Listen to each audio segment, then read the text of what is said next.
नमस्कार दोस्तों, महर्षि Gautam senior secondary school के YouTube चैनल पर आप सभी का हार्दिक स्वागत है। मैं हूं प्रदीप चौहान, व्याख्याता जीव विज्ञान। आज आपके लिए लेकर आया हूं मैं कक्षा 11th और 12th का चैप्टर है प्रकाश संश्लेषण। और इस चैप्टर में हम जो आज पढ़ने जा रहे हैं वो है अप्रकाशिक अभिक्रिया के बारे में। और अप्रकाशिक अभिक्रिया जो होती है ये कहाँ पर पाई जाती है? ये पाई जाती है हरित लवक के स्ट्रोमा भाग में। अप्रकाशिक अभिक्रिया जो होती है ये कहाँ पर संपन्न होती है? हरित लवक के कौन से भाग में संपन्न होती है? स्ट्रोमा भाग में संपन्न होती है। और अप्रकाशिक अभिक्रियाओं के जो खोजकर्ता जो है उनका नाम है ब्लैकमैन। क्या नाम है उनका? उनका नाम है ब्लैकमैन। ठीक है। लेकिन अप्रकाशिक अभिक्रियाओं की जितनी भी जैव रासायनिक जो अभिक्रियाएं जो है उन जैव रासायनिक अभिक्रियाओं के जो अध्ययन करता है, अभिक्रियाओं के जो अध्ययन करता जो है वो अध्ययनकर्ता कौन है? उनका नाम है केल्विन और उनके साथी। कौन है? केल्विन व उनके साथी। ठीक है। और ब्लैकमैन ने अप्रकाशिक अभिक्रिया को सन 1905 में जो है खोजा था हरे पादपों में। अब अप्रकाशिक अभिक्रिया जो होती है इनमें होता क्या है? अप्रकाशिक अभिक्रियाओं में CO2 का अपचयन या स्थिरीकरण, CO2 का अपचयन या स्थिरीकरण किस में किया जाता है? कार्बोहाइड्रेट में। किस में होता है? कार्बोहाइड्रेट में होता है। ठीक है। तो ये ध्यान रखिए कि अप्रकाशिक अभिक्रिया जो होती है उनमें वायुमंडल से अवशोषित की गई CO2 का अपचयन या स्थिरीकरण किस में किया जाता है? कार्बोहाइड्रेट में होता है। और इसके लिए जो है ऊर्जा ATP व NADPH2 की आवश्यकता होती है। किसकी आवश्यकता होती है? ऊर्जा की आवश्यकता होती है, जिसको हम ATP या NADPH2 कहते हैं। और ये जो ATP और NADPH2 जो है ये किससे प्राप्त की जाती है? ये प्राप्त होती है, किससे प्राप्त होती है? इनको किससे प्राप्त किया जाता है? प्राप्त किया जाता है किससे? इनको प्राप्त किया जाता है प्रकाशिक अभिक्रियाओं से। किससे प्राप्त किया जाता है? इनको प्राप्त किया जाता है प्रकाशिक अभिक्रिया से। तो कहने का मतलब है कि प्रकाशिक अभिक्रिया जो कि ग्रहणा भाग में होती है हरित लवक के, उन प्रकाशिक अभिक्रियाओं में ATP और NADPH2 का निर्माण किया जाता है। और उसी ATP और NADPH2 को प्रकाशिक अभिक्रियाओं से प्राप्त करके उसका उपयोग किया जाता है किसके अपचयन में? CO2 के अपचयन में किया जाता है। और CO2 का अपचयन करके जो है किसका निर्माण किया जाता है? कार्बोहाइड्रेट का निर्माण किया जाता है। और इसी को हम क्या कहते हैं? अप्रकाशिक अभिक्रिया। तो अप्रकाशिक अभिक्रिया जो होती है वो हरित लवक के स्ट्रोमा भाग में होती है। और अप्रकाशिक अभिक्रियाओं के खोजकर्ता का नाम क्या है? ब्लैकमैन। सन 1905 में इन्होंने सबसे पहले जो है प्रकाशिक अभिक्रिया को हरे पादपों में खोजा था। और अप्रकाशिक अभिक्रियाओं की समस्त जैव रासायनिक अभिक्रियाओं का अध्ययन करने वाले वैज्ञानिक कौन है? केल्विन और उनके साथी। अप्रकाशिक अभिक्रियाओं में क्या कह जाता है कि वायुमंडल से अवशोषित CO2 का अपचयन या स्थिरीकरण किसके में किया जाता है? कार्बोहाइड्रेट में किया जाता है, जिसके लिए ATP और NADPH2 ऊर्जा की आवश्यकता होती है। और इस ATP और NADPH2 को प्राप्त किया जाता है कौन सी अभिक्रियाओं से? प्रकाशिक अभिक्रियाओं से प्राप्त किया जाता है। अब अप्रकाशिक अभिक्रिया जो होती है, अप्रकाशिक अभिक्रियाओं में जो विधियां पाई जाती है वो 3 विधियां हैं। ठीक है। इसको समझेंगे। ध्यान दीजिएगा कि इसमें चूंकि कार्बन डाइऑक्साइड का अपचयन और स्थिरीकरण किया जा रहा है, इस वजह से ध्यान रखिएगा इसको जो है कार्बन स्थिरीकरण भी कहा जाता है। क्या कहा जाता है इसको? कार्बन स्थिरीकरण भी कहा जाता है। अब कार्बन स्थिरीकरण के लिए जो विधियां पाई जाती है पादपों में वो 3 प्रकार की विधियां पाई जाती है। पहली जो विधि पाई जाती है उसको कहा जाता है केल्विन बेंसन चक्र। क्या कहा जाता है उसको? केल्विन बेंसन चक्र, या इसी को कहा जाता है C3 चक्र। फिर उसके बाद में कार्बन स्थिरीकरण की जो दूसरी विधि पाई जाती है उसको कहा जाता है हैच एंड स्लैक चक्र। क्या कहा जाता है? हैच एंड स्लैक चक्र, या इसी को कहा जाता है C4 चक्र। क्या कहा जाता है? C4 चक्र कहा जाता है। फिर तीसरे नंबर पे जो आता है उसमें वो है क्रैसुलेशन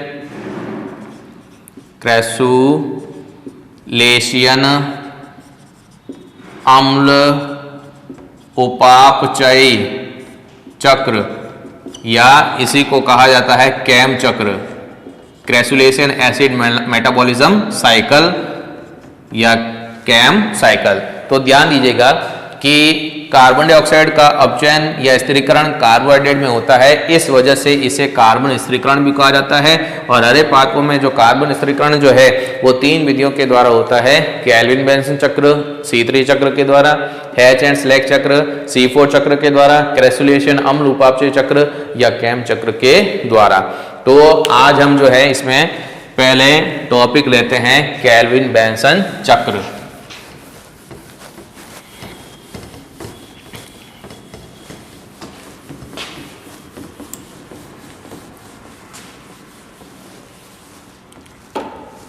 तो अप्रकाशिक अभिक्रिया में सबसे पहले जो टॉपिक ले रहे हैं वो है केल्विन बेंसन चक्र या इसी को कहा जाता है C3 चक्र।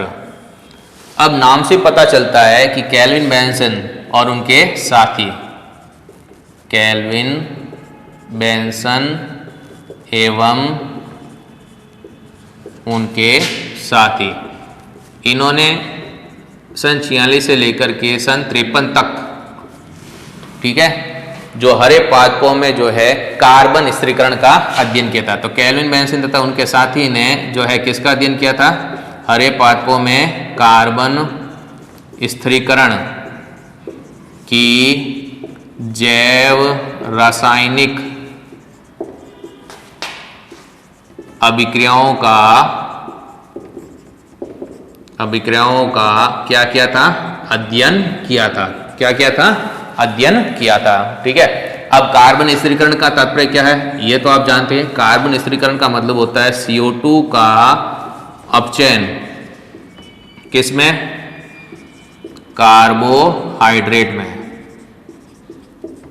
CO2 का अपचयन किसमें होता है? CO2 का अपचयन कार्बोहाइड्रेट में होता है और इसी को जो है हम क्या कहते हैं? कार्बन स्थिरीकरण कहते हैं।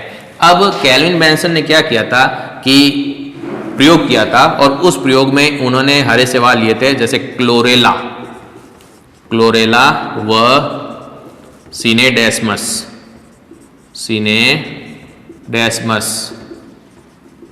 शैवालों पर जो है क्या किया था?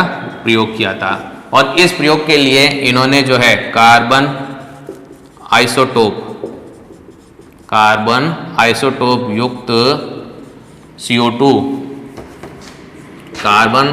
युक्त CO2 का प्रयोग, ठीक है, किस पे किया था? क्लोरेला और सिनेडेस्मस में। क्लोरेला का प्रयोग CO2 का प्रयोग जो है क्लोरेला एवं किस में किया था? सिनेडेस्मस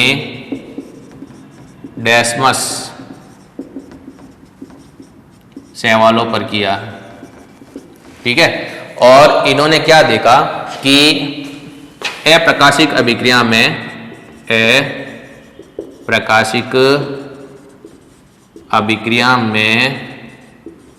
प्रथम उत्पाद कितने कार्बन वाला बनता है? 3 कार्बन वाला। प्रथम उत्पाद 3 कार्बन युक्त, कितने कार्बन युक्त? 3 कार्बन युक्त क्या होता है? फॉस्फोग्लिसरिक अम्ल। क्या बनता है? फॉस्फोग्लिसरिक अम्ल बनता है। तो प्रथम जो उत्पाद बनता है, प्रथम स्थायी उत्पाद जो बनता है वो 3 कार्बन युक्त फॉस्फोग्लिसरिक अम्ल होता है। अतः इसे C3 जो है चक्र नाम दिया गया। क्या नाम दिया गया? C3 चक्र नाम दिया गया था। और सन 1961 में इस प्रयोग के लिए जो है केल्विन बेंसन को जो है क्या प्रदान किया गया था? नोबेल पुरस्कार प्रदान किया गया था। कब किया गया था? सन 1961 में। तो ध्यान दीजिएगा, केल्विन बेंसन चक्र या C3 चक्र जो है, केल्विन बेंसन और उनके साथियों सन 1946 से लेकर के 1953 तक जो है कार्बन स्थिरीकरण की जितनी भी जैव रासायनिक अभिक्रियाएं थी उनका अध्ययन किया। और कार्बन स्थिरीकरण में उन्होंने CO2 का अपचयन कार्बोहाइड्रेट में होते हुए देखा। ठीक है। और इन्होंने इसके लिए जो है हरे शैवाल क्लोरेला और सिनेडेस्मस का उपयोग किया था। और इन शैवालों में अप्रकाशिक अभिक्रियाओं का अध्ययन करने के लिए कार्बन 14 आइसोटोप युक्त CO2 का प्रयोग किया था और उन्होंने देखा कि इन अप्रकाशिक अभिक्रियाओं में जो पहला स्थायी उत्पाद बनता है वो 3 कार्बन युक्त होता है, जिसको फास्फोग्लिसरिक अम्ल कहा जाता है। इस वजह से ये जो चक्र है, इस चक्र को नाम दिया गया था क्या? C3 चक्र। अब इस चक्र में कौन कौन सी क्रियाएं होती है, उन क्रियाओं को हम समझते हैं। तो C3 चक्र में जो जैव रासायनिक क्रियाएं पाई जाती हैं, उन जैव रासायनिक क्रियाओं का एक आरेखीय चित्रण हम बनाते हैं, जिससे उसको आसानी से समझा जा सके।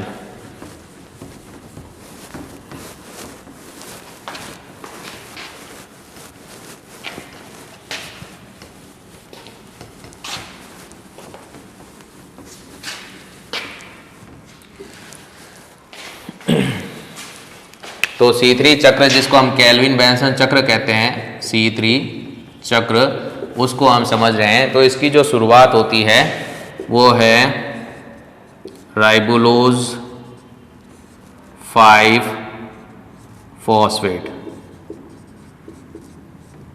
ठीक है, क्या है ये? राइबोलोज 5 फॉस्फेट। और इसके होते कितने अणु? 6 अणु।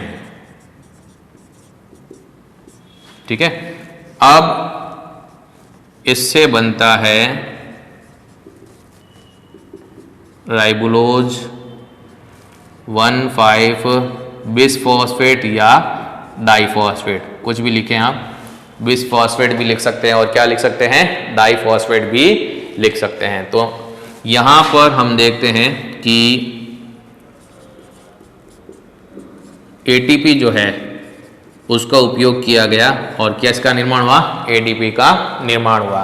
और यहाँ पे जो एंजाइम यूज में लिया जाता है उसको कहा जाता है फॉस्फो राइबोज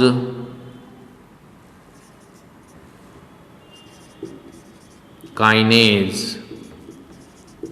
ठीक है, अब इसके पश्चात राइबोलोज 1,5 डाइफॉस्फेट जो है, इसमें 6 अणु CO2 के और 6 अणु जो है जल के आकर के ऐड होंगे। और यहाँ पर RUDP या RUBP कार्बोक्सिलेज, और इसको जो है रूबिस को भी कहा जाता है, कि एंजाइम की उपस्थिति में CO2 और H2O का संयोजन होता है और प्रथम स्थायी उत्पाद का निर्माण होता है। और जो उत्पाद बनता है उसको कहा जाता है फॉस्फो ग्लिसरिक अम्ल। ठीक है, तो इस तरीके से 3-फॉस्फोग्लिसरिक अम्ल का निर्माण हुआ। और यहाँ पर 3-फॉस्फोग्लिसरिक अम्ल के कितने अणु बनेंगे? 12 अणु बनेंगे। ठीक है, और राइबोलोज 5 फॉस्फेट और राइबोलोज 1,5 डाइफॉस्फेट के जो है कितने थे? 6 अणु थे। अब यहां पर हम क्या देखते हैं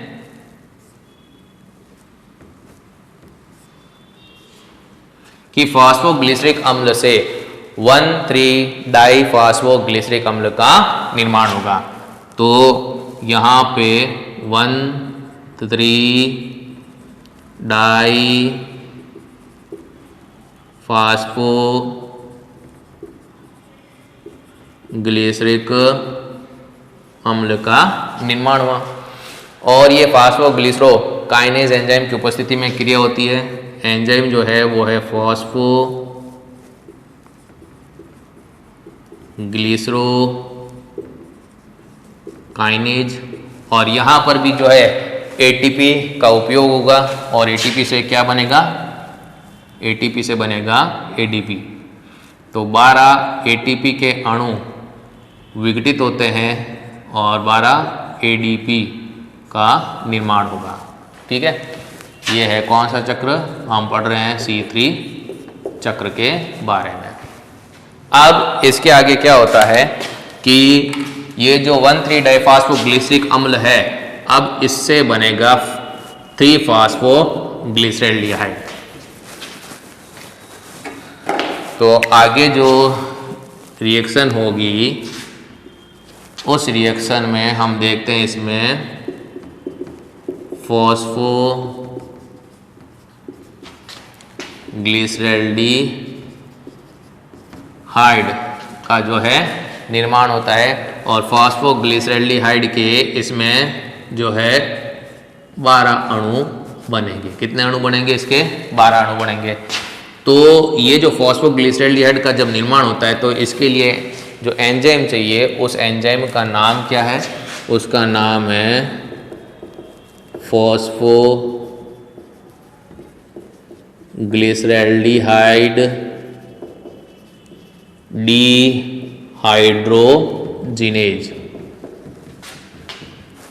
डिहाइड्रोजिनेज। और इसमें जो है NADPS2 से NADP का निर्माण होगा। ठीक है, तो इसमें आप देखोगे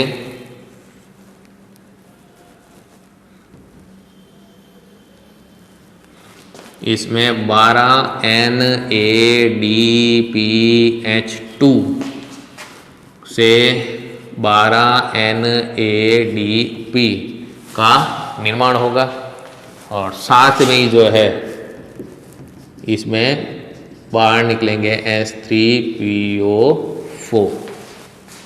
ठीक है, अब ये जो 12 अणु हैं फॉस्फोग्लिसरैल्डिहाइड के, इसको हम डिवाइड करते हैं 2, 5, 3 और 2 अणुओं में। ठीक है, अब यहाँ पर हम लिख देते हैं जाइलुलोज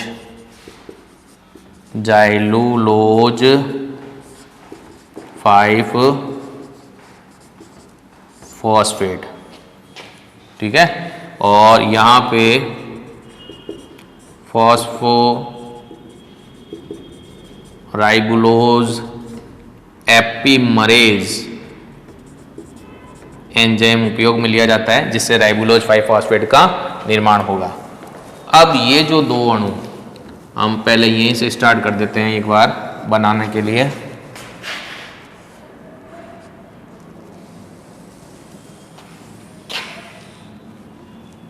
ये इस तरीके से बनाने में आसानी रहेगी। फिर ये 5 जो फॉस्फोग्लिसरैल्डिहाइड है, ये ट्रायोज फॉस्फेट आइसोमरेज क्या एंजाइम है? TPI, जिसको क्या कहा जाता है? ट्रायोज फॉस्फेट आइसोमरेज की उपस्थिति में ये 3-फॉस्फोग्लिसरैल्डिहाइड जो होता है ये बनाता है डाईहाइड्रोक्सी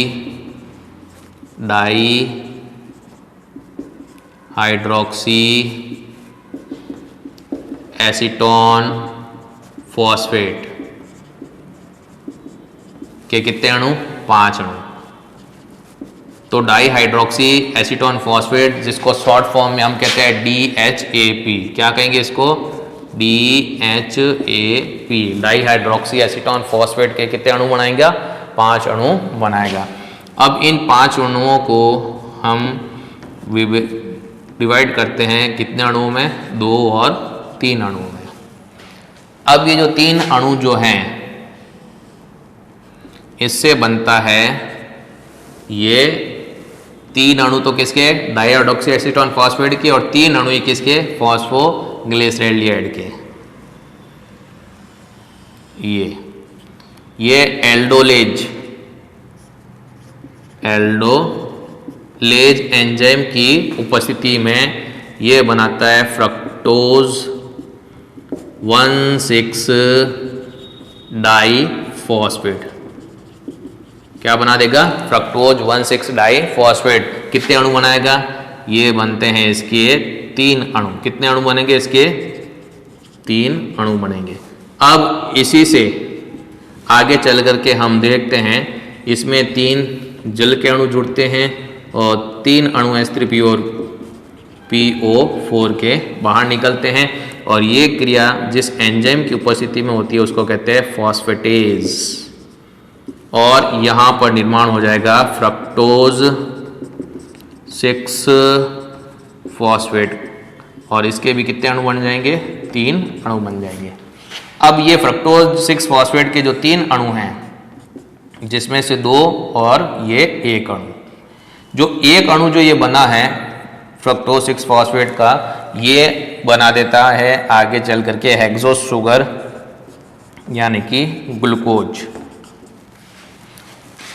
और ये दो अणु फ्रक्टोज 6 फॉस्फेट के और दो अणु किसके, ये 3 फॉस्फोग्लिसरेल्डिहाइड के, ये यहां पे बनाते हैं एरिथ्रोज 4 फॉस्फेट।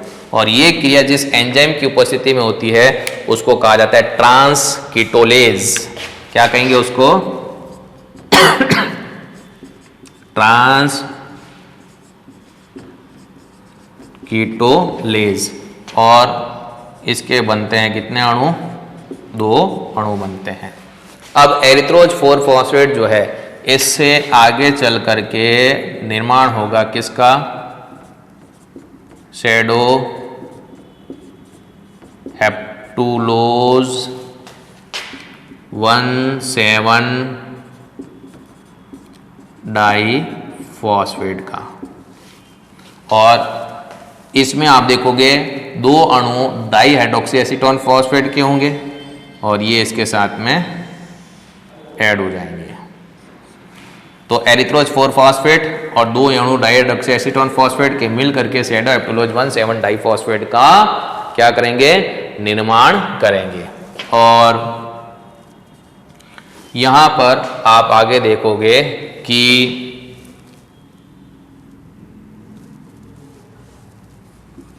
शैडो हेप्टुलोज 7 फॉस्फेट का निर्माण होगा। और ये क्रिया जो होती है ये फॉस्फेटेज एंजाइम की उपस्थिति में होती है। और इसमें जो है H3PO4 के 2 अणु क्या होते हैं? बाहर निकल जाएंगे और 2 अणु जो है जल के इसमें एंटर कर जाएंगे। ठीक है। अब यहां पर आप देखोगे कि ये 2 अणु 3 फॉस्फोग्लिसरेल्डिहाइड के जो हैं इनसे निर्मित होता है राइबोज 5 फॉस्फेट। और ये जो राइबोज 5 फॉस्फेट जो बना है ये आगे चल करके बनाएगा क्या? Ribulose 5 phosphate. ठीक है, क्या बनाएगा? Ribulose 5 phosphate. और इसके लिए यहां पर जो एंजाइम चाहिए वो है फॉस्फो राइबोज आइसोमरेज। ठीक है। अब ये शैडो हेप्टुलोज 7 फॉस्फेट और 2 अणु किसके? 3 फॉस्फोग्लिसरेल्डिहाइड के ट्रांसकीटोलेज एंजाइम की उपस्थिति में बनाते हैं ये क्या? Xylulose 5 phosphate. कौन से एंजाइम की उपस्थिति में? ट्रांसकीटोलेज एंजाइम की उपस्थिति में। यहां पर भी आ जाएगा ट्रांसकीटोलेज एंजाइम। और इस प्रकार से आप देखोगे जाइलुलोज के 2+ कितने हो गए? 2 अणु हो गए। और इस तरीके से जो है ये चक्र क्या होता है?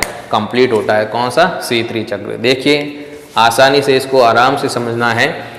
हमने पढ़ा है C3 चक्र के बारे में जिसको केल्विन बेंसन चक्र भी कहा जाता है। केल्विन बेंसन तथा उनके साथियों ने मिल करके ये C3 चक्र की समस्त जैव रासायनिक अभिक्रियाओं का अध्ययन किया था। और इसके लिए इन्होंने कार्बन 14 आइसोटोप युक्त जो है CO2 का उपयोग किया था क्लोरेला और सिनेडेस्मस शैवालों में। और फिर उन्होंने देखा कि पहला जो स्थायी उत्पाद बनता है अप्रकाशिक अभिक्रिया में वो 3 कार्बन वाला होता है और उसको कहा जाता है 3 फॉस्फोग्लिसरिक अम्ल।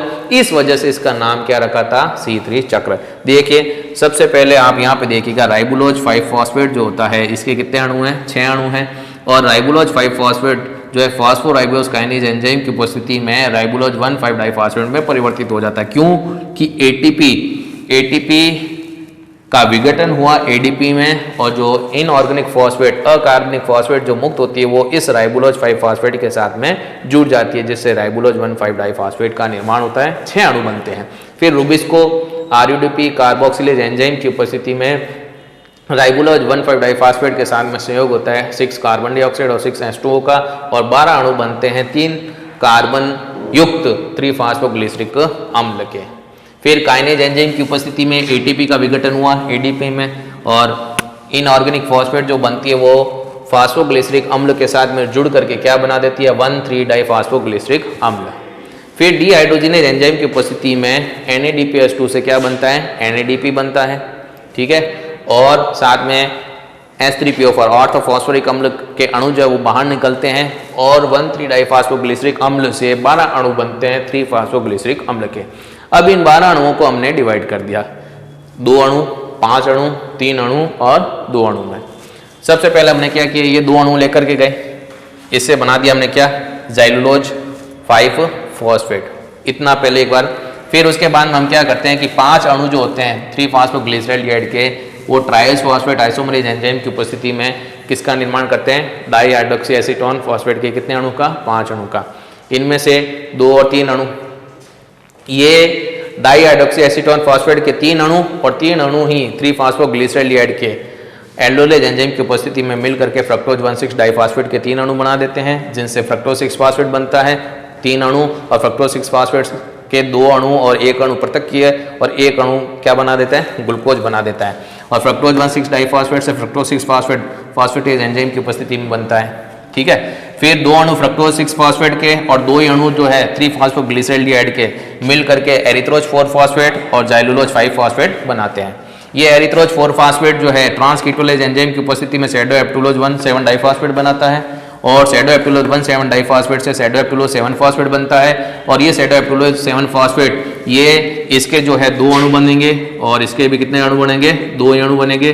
2 अणु सैडोएप्टुलोज 7 फॉस्फेट के और 2 ही अणु 3-फॉस्फोग्लिसराइड के ट्रांसकीटोलेज एंजाइम की उपस्थिति में राइबोलोज 5 फॉस्फेट और ज़ाइलुलोज 5 फॉस्फेट बनाते हैं, और राइबोलोज 5 फॉस्फेट के ये 2 अणु आइसोमरेज एंजाइम की उपस्थिति में राइबोलोज 5 फॉस्फेट में परिवर्तित हो जाते हैं। तो जहां से शुरुआत हुई वहीं पे ये चक्र आकर के क्या होता है समाप्त होता है, और यही है कौन सा चक्र C3 चक्र। धन्यवाद।